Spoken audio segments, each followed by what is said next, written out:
오늘 함께 오실 말씀은 잠언 25장 15절로 28절까지의 말씀입니다. 오래 참으면 관원도 설득할 수 있나니 부드러운 혀는 뼈를 꺾느니라. 너는 꿀을 보거든 조카리만큼 먹으라. 과식함으로 토할까 두려우니라. 너는 이웃집에 자주 다니지 말라. 그가 너를 싫어하며 미워할까 두려우니라. 자기의 이웃을 쳐서 거짓 증거하는 사람은 방망이요 칼이요 뾰족한 화살이니라.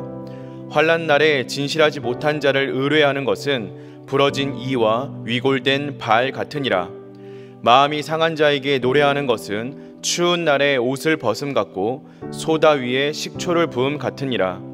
내 원수가 배고파 하거든 음식을 먹이고 목말라 하거든 물을 마시게 하라. 그리하는 것은 핀 숯을 그의 머리에 놓는 것과 일반이요 여호와께서 내게 갚아 주시리라.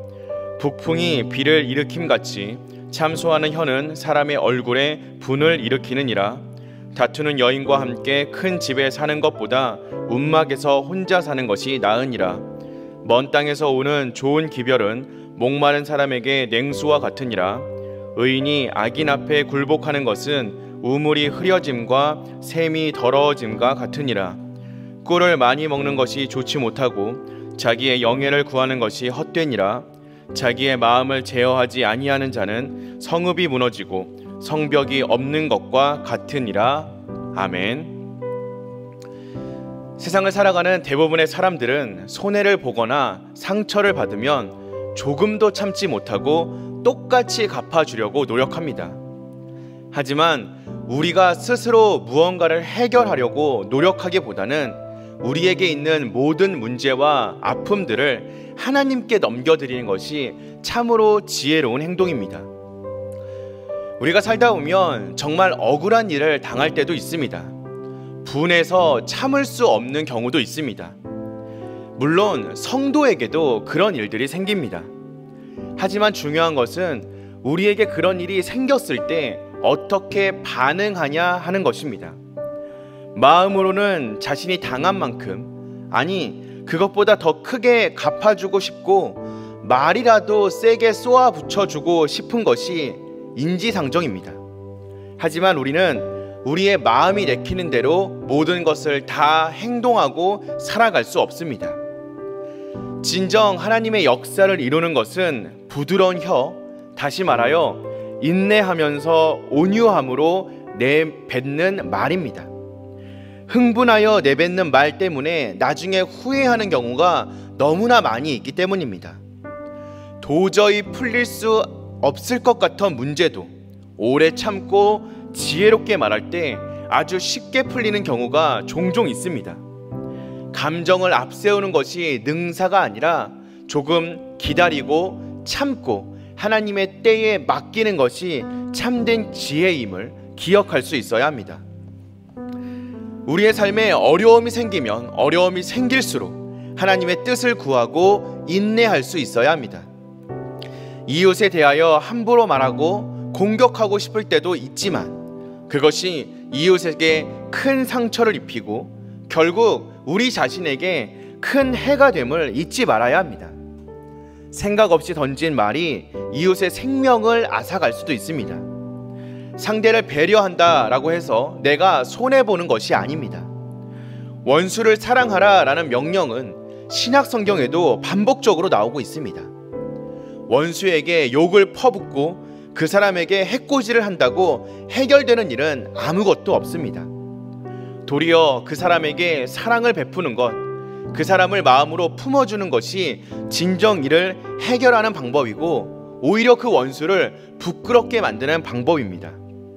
또한 그렇게 행한다라고 해서 내가 손해보는 것도 아닙니다.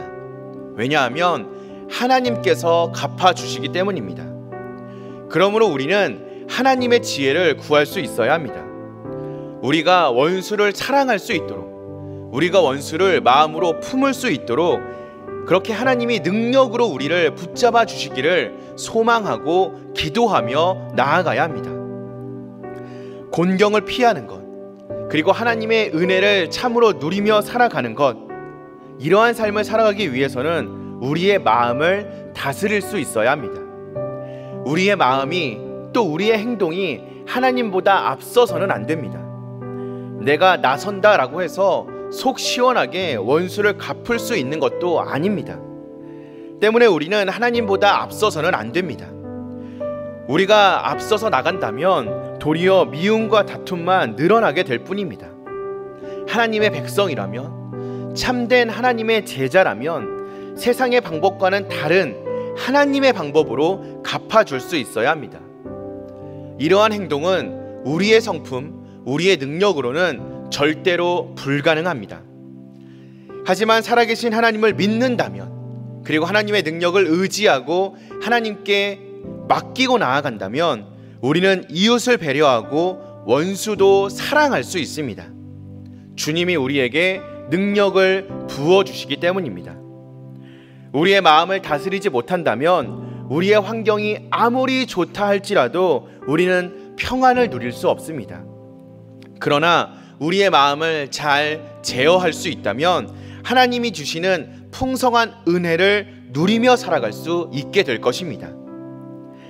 하나님의 뜻대로 행하는 일이 손해라고 생각한다면 살아계신 하나님의 약속을, 그리고 그분의 살아계심을 믿지 못하는 것입니다. 사랑하는 성도 여러분들은 하나님의 살아계심을 믿고 계십니까? 하나님의 약속과 은혜가 지금 우리에게 흐르고 있음을 믿고 계십니까? 그렇다면 하나님의 뜻대로 행하기로 결단하시기 바랍니다. 우리의 마음을 제어하고 하나님의 풍성한 은혜를 누리는 우리가 되어야 할 줄로 믿습니다. 세상의 어려움 가운데에서, 세상의 고난과 곤란 가운데에서 내가 나서는 것이 아니라 하나님께 맡겨드리고 하나님의 때를 기다릴 수 있는 참된 지혜를 소유하는 저와 여러분들 되시기를 주님의 이름으로 축원드립니다.